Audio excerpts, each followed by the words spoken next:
하나님의 말씀은 창세기 11장 10절에서 32절까지 보겠습니다.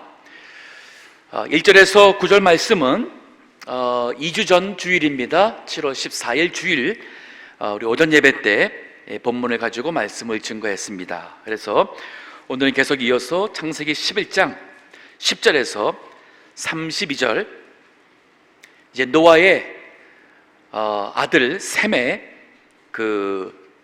후예, 족보에 대해서 보도록 하겠습니다. 창세기 11장 10절에 셈의 후예는 이러하니라.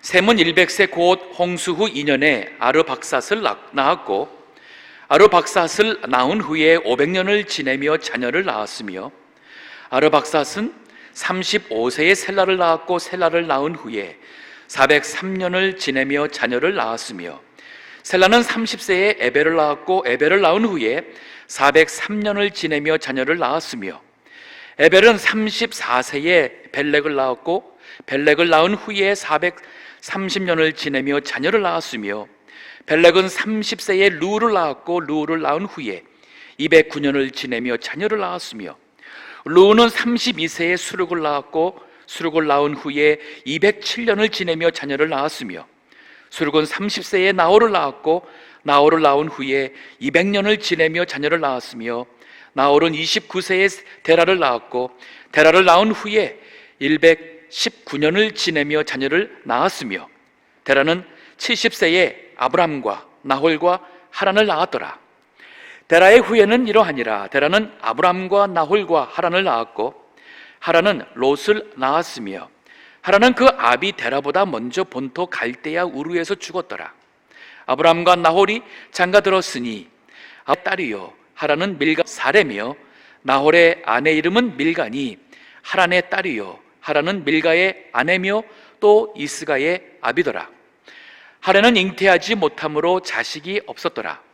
데라가 그 아들 아브람과 하란의 아들 그 손자 롯과 그 자부 아브람의 아내 사레를 데리고 갈대아 우르에서 떠나 가나안 땅으로 가고자 하더니 하란에 이르러 거기 거하였으며, 데라는 205세를 향수하고 하란에서 죽었더라. 아멘.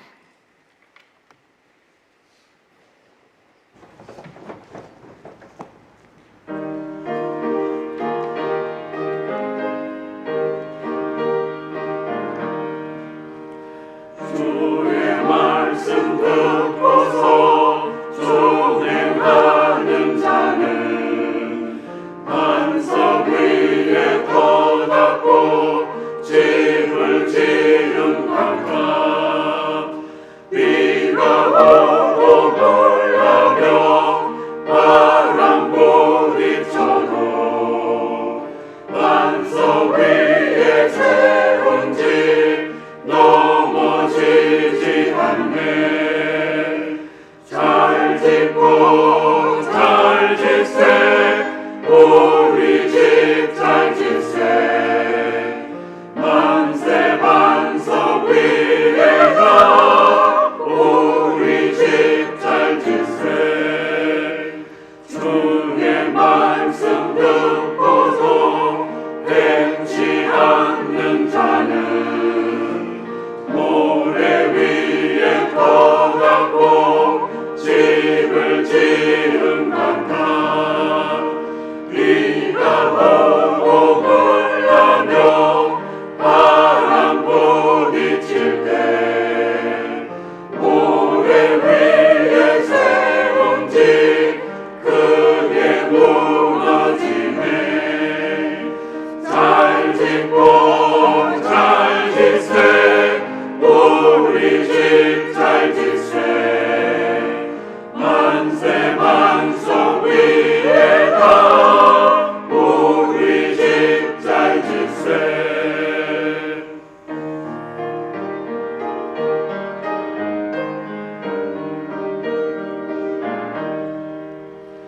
세상 모든 사람들 집을 짓는 자니 반석 위가 아니면 모래 위에 짓네.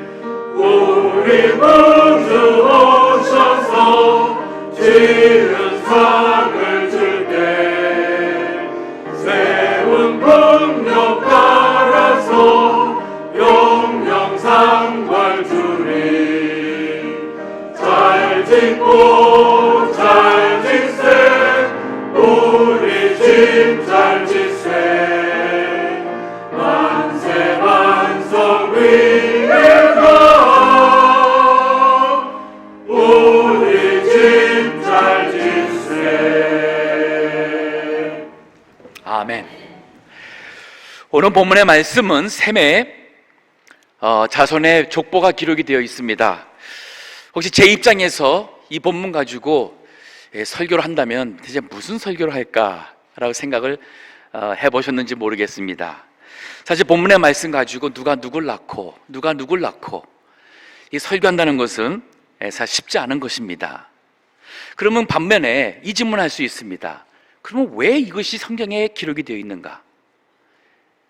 우리 성경을 읽다 보면은 이런 부분을 읽을 때 지루하고 여기서 전혀 영적인 감동이나 은혜가 별로 없으실 거예요.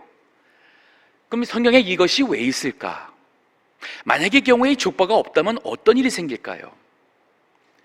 하나님께서 이 족보를 기록한 이유는 먼저는 노아의 홍수가 끝나고 그 노아와 세 아들을 통해서 하나님께서 다시 너희들은 땅에 번성하고 충만하여 생육하고 번성하여 땅에 충만하라 하는 하나님의 복을 주셨습니다. 그리고 그 하나님의 약속 복대로 정말 그 세 아들을 통해서 온 땅에 인류가 퍼져나가는 그 복이 있었고, 특별히 셈을 통해서 하나님께서 메시아를 보내주시는 그러한 약속, 축복을 하셨습니다. 그러면은 그 하나님이 그 노아의 입을 통해서 하신 그 복의 약속이 과연 정말 역사 속에서 진짜 그것이 이루어진 것을 하나님께서 이거를 역사적인 기록을 통해서 아브라함이 셈의 바로 후손이었고, 이제 12장에 가서 제가 지난주에 설교한 것처럼 12장에 가서 하나님께서 아브라함 이전에 이렇게 인간 한 사람 한 사람에게 인격적 만남을 통하여서 하나님이 그의 백성이 되고 그 한 개인 개인이 여호와 하나님을 자신의 하나님으로 그 하나님과 인격적인 만남을 갖는 그러한 영적인 믿음의 삶을 살아가는 그 축복을 통해서 하나님이 아브라함과 같은 믿음을 가진 사람들이 다 구원을 받게 되는 그 하나님의 구원의 일을 행하시는 기록이 나오면서 다윗이 아브라함의 후손에서, 그리고 나중에 그리스도가 아브라함의 후손에서 나오면서 아담에서부터 셋으로 아브라함으로 다윗으로 메시아까지, 이것이 주님 오시기 전 한 4,004년 동안의 역사 속에서의 기록이 바로 구약의 기록입니다. 즉, 이 족보가 있음으로써 하나님이 아브라함을 부르시고 그에게 복을 약속하신 모든 것이 그냥 하나님의 그때그때 하나님의 감동과 느낌대로 행하신 것이 아니라 이게 하나님의 영원 전부터 갖고 계신 하나님의 계획 속에서 또 하나님의 백성에게 약속하신 대로 그 약속을 지키시는 바로 하나님 되심을 우리에게 보여주는 것이에요.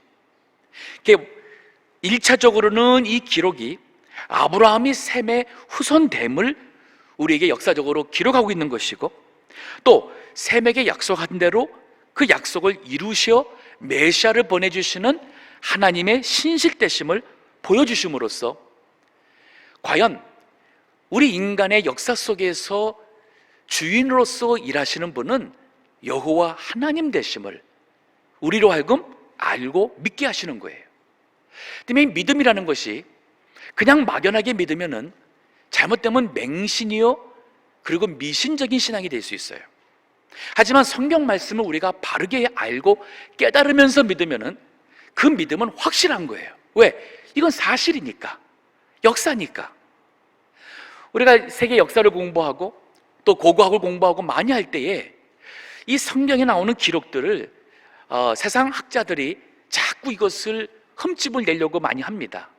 근데 이렇게 더 연구하게 되고 발견되면 될수록 흠집 내는 게 아니라 오히려 이것이 사실인 것으로서 입증이 돼 가고 있어요. 하나님은 믿을 만하다. 그 때문에 이 본문의 말씀을 통해서 우리는 참으로 우리 하나님은 믿을 만하다, 신실하다. 그리고 또 하나가 뭐냐면 우리 인생은 노아 홍수 이전까지는 거의 900세 살았지만 노아 홍수가 끝나고 나서는 거의 500년, 600년 살다가 그것이 400대로 내려오고 300대로 내려오고 그 다음에는 급격하게 200, 100대로 내려와서 인생의 생명이 짧아지는 것을 봅니다. 그리고 아브라함 시대 때면은 사람들이 100세 전후로 사는 것을 보게 됩니다. 근데 실제 모세도 시편 90편에 보면은 모세가 지은 시편에 우리 인생이 70이요 강건하면 80이라 그랬어요.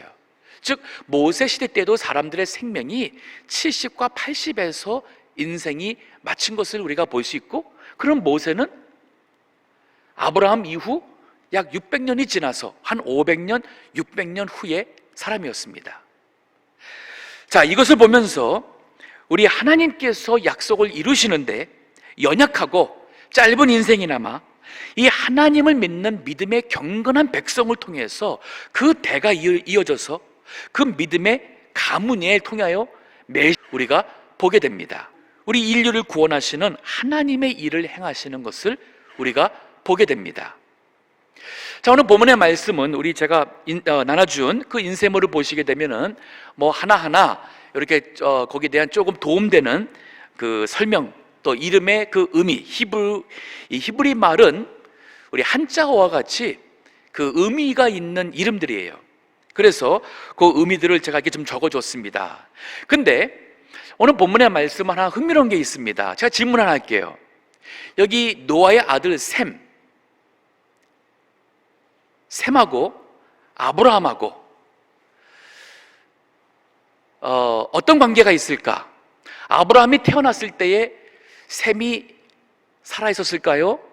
아니면 이미 오래전에 죽었을까요? 한번 더 해보세요. 오늘 그 본문에 그 10절 보게 되면은 그 셈은 100세 곧 홍수 후 2년에, 그 말은 대홍수가 났을 때가 98세라 있다는 얘기죠. 아르박삿을 낳고, 그리고 아르박삿을 낳은 후에 500년을 지내며 자녀를 낳았으며, 그 말은 셈은 600세에 죽었습니다. 그렇죠? 그리고 11절에 보면은 12절에 보면은 아르박삿은 35세에 셀라를 낳았고, 또 14절 보면은 셀라는 30세에 에벨을 낳았고, 14절 보면은 에벨은 34세에 벨렉을 낳았고 해서 쭉 아브라함까지 내려가고, 그 다음에 데라가 아브라함을 낳았을 때의 나이가 어떻게 되는가? 제가 나눠준 그 인쇄물 55페이지 맨 마지막 부분으로 보게 되면은 데라는 아브라함을 130세에 낳았습니다. 그럼 우리가 어떻게 하냐면은 오늘 본문의 32절 보면은 데라, 아브라함의 아버지가 205세에 죽습니다. 하란에서 205세에 죽고, 그때에 하란에서 아브라함이 다시 가나안으로 올 때의 나이가 75세라 그랬어요. 그 말은 데라가 아브라함을 낳을 때 나이는 130세예요. 그러면 이것을 다 더해보면은 데라가 아브라함 나올 때는 130세, 이걸 다 더하면은 352년이 나와요. 그러면 셈이 그 홍수가 끝나고 아들을 낳고 500세를 살았는데, 그러면 352년이 지나고 홍수 후 352년이 지나고 아브라함이 태어났으니까 아브라함이 태어날 때에 노아의 아들 셈이 살아 있었어요. 그리고 셈이 죽을 때에 아브라함의 나이는 148세입니다. 자, 이게 우리에게 어떠한 가르침을 줍니까?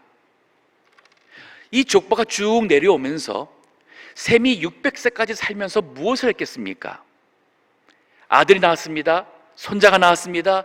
증손자가 나왔습니다. 이것이 낳고 나서 아브라함이 날 때까지 셈이 살았어요. 무엇을 했을까요? 노아 홍수에 살아있는 증인이잖아요. 즉 아브라함의 믿음이, 또 데라의 믿음이 그 믿음, 지금처럼 성경 있는 시대가 아니기 때문에 살아있는 믿음의 증인들과 또 그들의 입을 통해서 하나님의 말씀을 듣고 그 믿음이, 또 말씀이, 이것이 전수되어 와서 아브라함까지 온 거였습니다. 하지만 아브라함의 아버지 데라 때에 위기가 온 것 같습니다. 왜냐하면 데라는 그 우상을 섬겼다는 말씀이 있습니다. 오늘 본문에 제가 나눠준 인쇄물 56페이지 보게 되면은 그 위에서 네 번째 줄 보면은 세 번째 줄에 데라는 다른 신을 섬긴 자였습니다. 여호수아 24장 2절과 3절에 보면은 이런 말씀이 있어요. 여호수아가 하는 말 중에 여호와의 말씀에 옛적에 너희 조상들 곧 아브라함의 아비 나홀의 아비 데라가 강 저편에 거하여 다른 신들을 섬겼으나 내가 너희 조상 아브라함을 강 저편에서 이끌어내어 가나안으로 인도하여라는 말씀이 있어요. 즉 우리가 보는 창세기 12장에 하나님께서 본토와 친척과 아비집을 떠나서 내가 네게 명하는 땅으로 가라, 하나님께서 아브라함에게 그 말씀을 주신 이유는 아브라함이 그 아버지 데라와 함께 살던 갈대아 우르라는 곳은 지금의 메소포타미아 문명 발상지예요. 그 유브라데 티그리스 강이 만나는 그 지역은 평지입니다. 아주 넓은 평지고 거기에 농사가 잘 됩니다. 그래서 거기에 바벨로니아의 문화가 시작이 되었고 바벨탑을 지은 것도 바로 거기였어요. 즉 그 시대에 상업이, 트레이드, 그리고 별을 연구하는 이 천문학, 이러한 그 과학이 굉장히 발달되었던 그 문화권 속에서 아브라함이 태어났고, 아마도 거기 살는 사람들이 하나님을 속히 떠난 것 같습니다.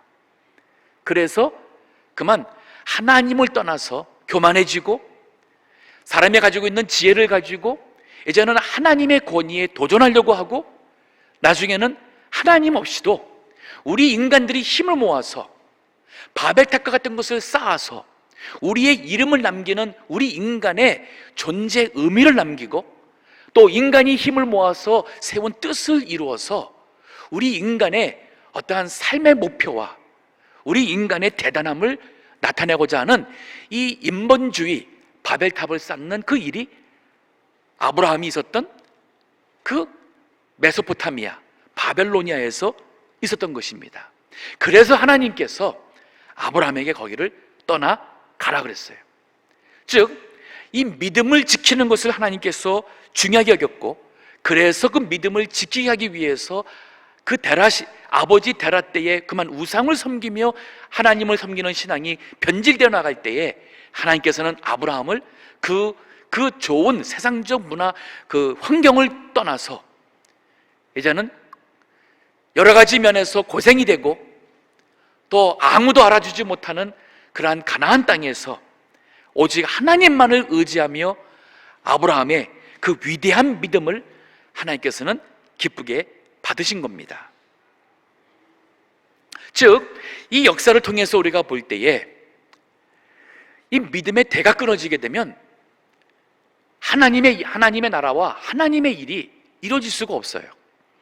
그래서 하나님께서는 믿음을 지키는 그 믿음의 자손을 통해서 하나님의 나라를 세워가며 하나님의 일을 그 시대마다 한 것입니다.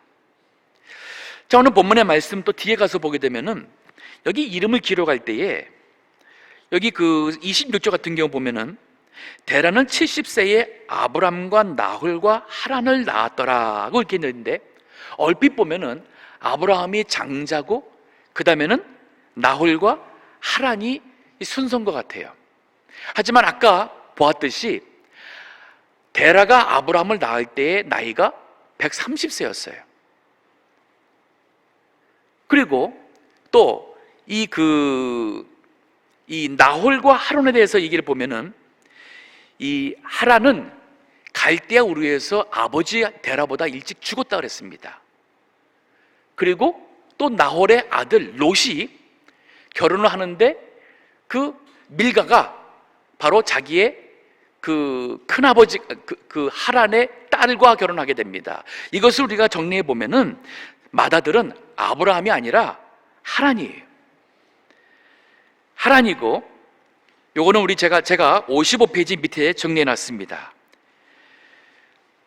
장남은 하란이고, 하란을 70세 낳았고, 왜냐하면 아들 나홀이 하란의 딸과 결혼을 하게 되죠. 이걸 볼 때에 하란이 맏아들이고, 둘째가 나홀이고, 막내가 아브라함이에요. 그럼에도 불구하고 성경에 기록할 때에 아브라함 이름이 앞서 나온 이유가 무엇이에요? 56페이지 맨 위에 제가 정리했습니다. 그 이유는 바로 이 하나님의 그 계산법은 세상적인 연대기가 아니에요. 하나님의 구속사적 그러한 관점에서, 즉 믿음의 족보라는 것입니다. 믿음의 족보로서 세상적인 장자가 아니라 영적 장자가 아브라함이에요. 그래서 아브라함 데라를 통해서 데라와 아브라함을 통해서, 그리고 이삭을 통해서, 또 보면은 이삭 전에 이스마엘이 있었죠. 아브라함이 첫 하갈을 통해서 나온 아들이 있었습니다. 하지만 이스마엘은 육신의 아들이라고 했고, 이삭은 약속의 아들이라고 했습니다. 그러니까 중요한 것이 뭐냐면, 그 시대마다 하나님께서는 믿음을 지킨 하나님의 백성을 통해서 하나님의 은혜와 하나님의 일을 행하시며 하나님의 이 구속의 역사를 이어갔다는 말씀이에요. 오늘날도 우리가 이 참된 믿음을 가지고 믿음을 지키며 하나님을 믿는 그 하나님과의 언약 관계 속에서 하나님과의 약속을 지키는 믿음을 가지고 살아갈 때에 하나님은 그 사람을 아브라함과 같이 귀하게 여기시고, 또 그를 통하여서 하나님의 약속을 이뤄가시는 그러한 놀라운 역사를 우리가 볼 수가 있습니다.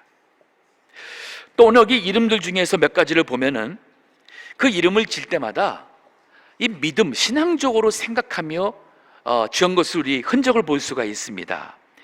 여기 13절에 보게 되면 셀라가 나옵니다. 12절에 셀라가 나와요. 이 셀라라는 이름은 물을 보내다라는 뜻이에요. 물을 보내다.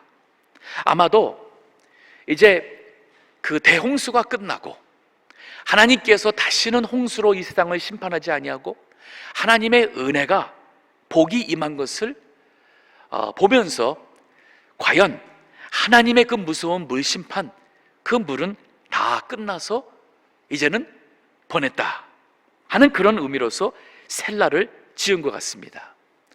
또 그 다음에 보게 되면은 이 에벨이라는 사람이 나와요. 이 에벨이라는 이 이름의 이 컨소넌트, 이 자음이라고 그러죠. 그 자음은 히브리라는 그 말과 자음이 똑같아요. 이 모음에 따라서 발음이 달라진 것뿐입니다. 즉 그 뜻은 뭐냐면은 건너다라는 뜻입니다. 이 말을 보면은 아마 이 시대쯤에서부터 벌써 사람들이 많이 퍼져나간 것 같습니다. 그 에덴 동산, 에덴 동산이 아니라 노아의 방주가 정착했던 이 아라랏산은 지금의 터키 북쪽, 또 중국, 러시아 국경에 가까운 쪽에 있었어요.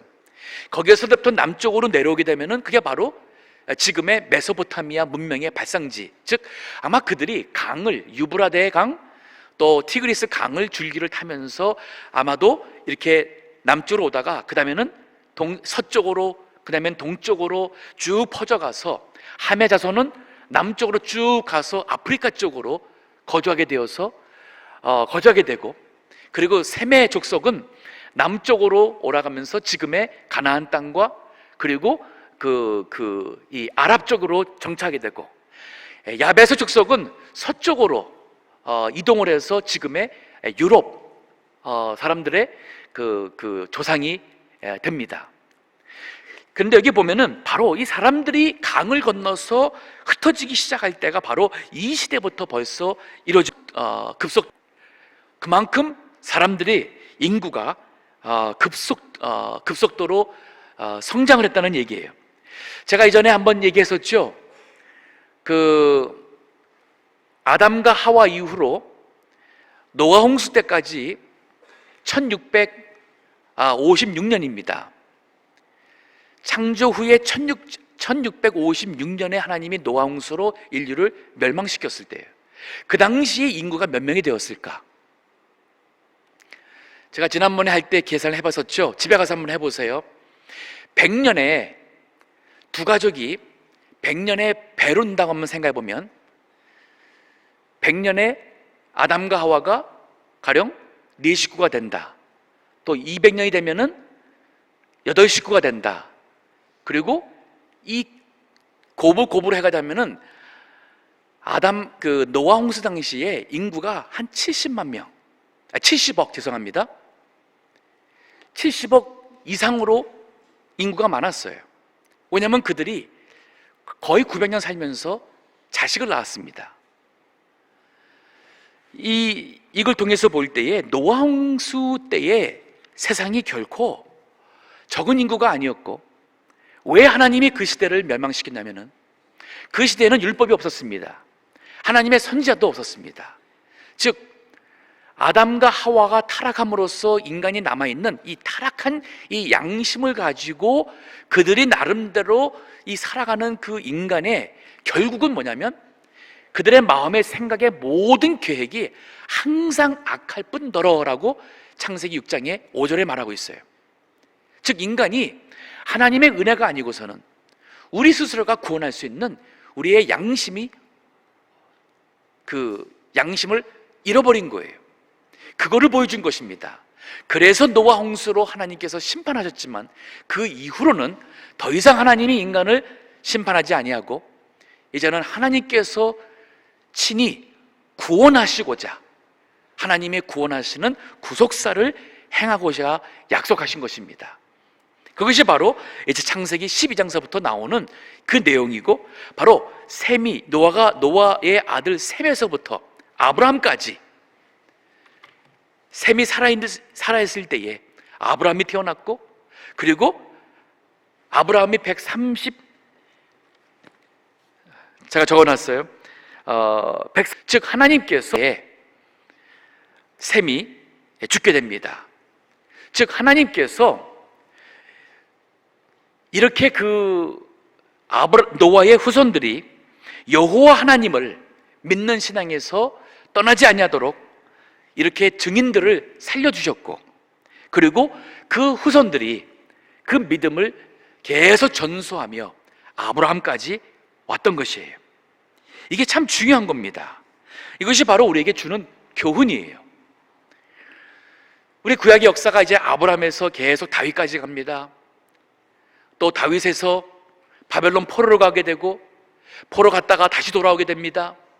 그리고 다시 메시아가 올 때까지 이 기록이 있습니다. 위기가 있었어요. 하지만 그 위기 때에도 다시 믿음을 회복할 때에 하나님께서 그 하나님의 약속하신 그 예언대로, 약속대로 이 믿음의 자손이 이어지고 메시아가 오고 하나님의 행하시는 구원의 일이 이루어져 간다는 이 사실을 성경이 우리에게 보여주고 있습니다. 그래서 우리가 이 말씀을 통해서 오늘 이렇게 정리해 보면은 이 족보가 우리에게 주는 우리 개인적 신앙 교훈이 뭐냐? 그건 뭐냐면 우리가 살아 생전에 나로 인하여서 믿음의 다음 세대가 남는다는 것은 하나님이 원하시는 가장 귀한 뜻이에요. 또 내가 있음으로써 다음 세대의 믿음이, 다음 세대가 그 믿음을 계속 이어간다는 것은 하나님이 주시는, 우리에게 하나의 백성이 주시는 사명입니다.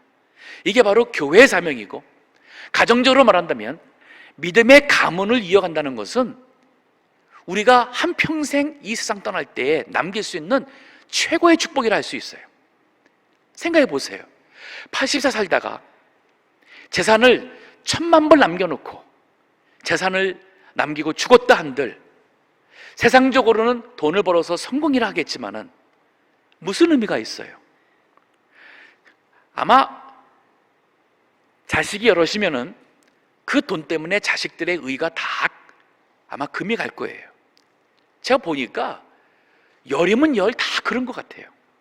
큰 돈도 아닌데 몇만 불, 몇십만 불 가지고도 부모님 돌아가신 다음에 자녀들이 싸우고 소송하고 그만 원수가 되어서 죽어도 장례식에 오지 않는 그런 불행한 일들이 정말 많습니다.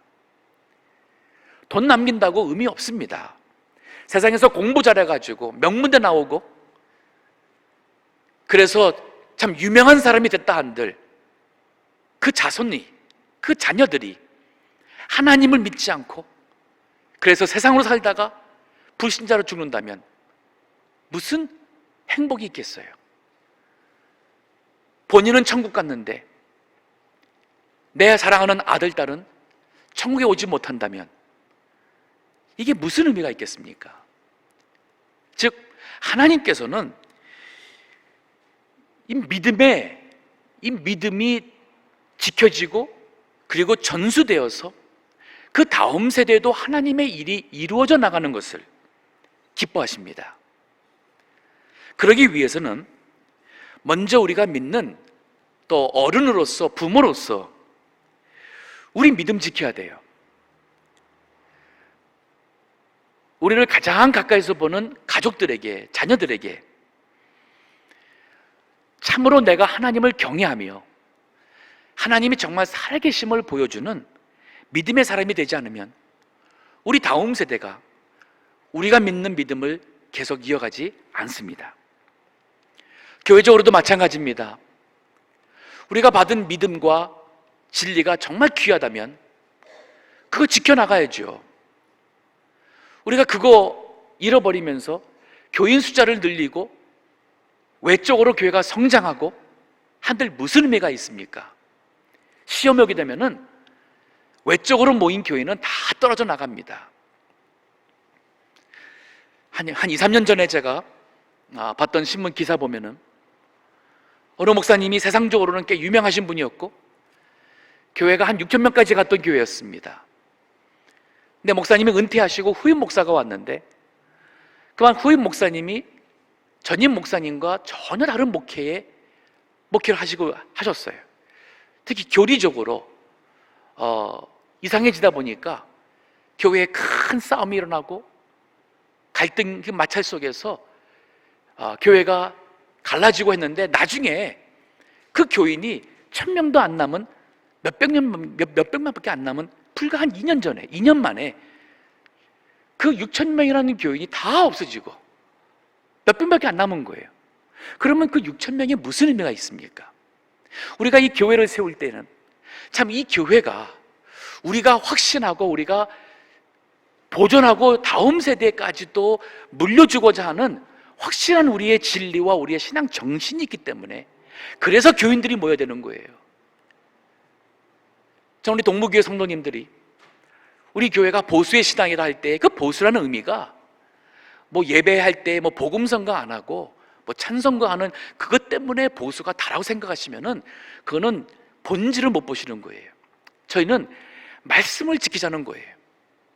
말씀을 정말 이전의 말씀을 지켜서 말씀 지키다가 신사 참배하지 않고 머리만 한번 숙이면 되는데 그거 안 해서 감옥에 가고 그거 안 해서 순교하는 것처럼 우리도 말씀을 지키다가 우리가 목숨을 잃는다 할지라도 말씀을 끝까지 지키자는 거예요. 주일을 거룩하게 지키라 했으니까 지금 이 시대에 주일 지키는 교회 별로 많지 않습니다. 하지만 성경에는 주일 지키는 것이 주의 날이 이게 맞잖아요. 그러니까 우리는 그래도 주일을 바르게 지키자. 교회 성장의 목표를 두고 인본주의나 인간의 어떤 수단으로서 그저 교회를 자꾸 성장시키려고 많은 프로그램과 많은 이것을 통해서 교인들의, 우리 젊은이들에게 필요하고 원하는 것에 발맞춰 하는 그런 것보다는 우리는 말씀과 진리로서 우리가 이 바르게 교회를 세워나감으로써 이 하나님 중심의 신본주의 신앙을 이어나가자. 이거 우리 동부교회가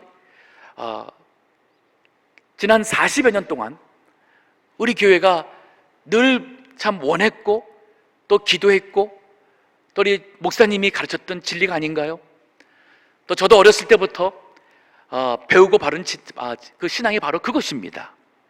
그래서 저도 앞으로 여기서 얼마나 있을지 알 수는 없겠지만은 제가 더 이상 이제 창의 말씀을 가지고 교회를 인도하지 못할 그 다음에, 그때에도 이 믿음을 지켜나가서 예수님 오실 때까지 정말 하나님 말씀에 바르고 이 진리를 지켜나가는 교회가 남을 때에 이게 하나님이 들어주시는 교회가 되는 거예요. 복음을 전하고 항상 하나님 중심으로 사람을 기쁘게 하는 게 아니라 하나님을 기쁘시게 하며 온 성도님들이 하나님의 말씀 앞에 경외하며 집에 가서 하나님을 경외하고 양심을 지키고 세상에 나가서 정말 이 가능해지는 겁니다. 빛이 되고 소금이 되는 이 믿음을 지킬 때에 이것이 가능해지는 겁니다. 셈에서부터 아브람까지 가는 게 그냥 간 게 아니에요. 우리 그 위에 11장 보게 되면은 얼마나 많은 사람들이 하나님을 떠나서 자신들의 지혜를 가지고 힘을 모아서 한번 우리 힘과 우리 지혜로 바벨탑을 쌓아서 하늘에까지 다 보자는 거예요. 하나님이 있는 데까지. 대체 하나님이 거기에 어떤 모양으로 계시는지, 거기에 올라가면은 하나님 볼 수 있을지 한번 가보자는 게, 이게 바로 하나님의 권위에 도전하는 인본주의 세상입니다. 그럼에도 불구하고 그런 시대에 믿음을 지키고 말씀을 지킨다는 것은 이게 바로 셈에서부터 아브라함까지 믿음의 족보가 이어져가는 바로 그 신앙의 복의 길입니다. 오늘 본문이 이게 어떻게 보면은 참 지루하고 이게 뭐가 중요하냐 하겠지만은 이 하나하나가 다 맞아 떨어짐으로써 이게 역사적인 사실입니다.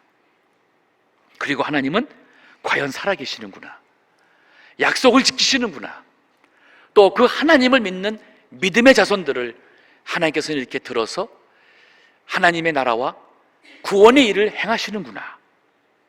우리도 아브라함을 믿는 믿음이면 아브라함의 후손입니다. 갈라디아서 3장 21절에 보면 그게 말이 있어요. 이 아브라함과 같은 믿음 있는 사람은 아브라함의 후손이라 했습니다. 이 말씀처럼 우리도 믿음 지키고 예수님 안에서 믿음 지켜서 영적 아브라함의 후손으로 하나님 약속하신 복을 누리며 우리의 자손들이 참 이 하나님의 복을 누리며 하나님의 구원의 반열에 참여하는 그러한 축복이 있기를 주의 이름으로 축원합니다. 기도하겠습니다.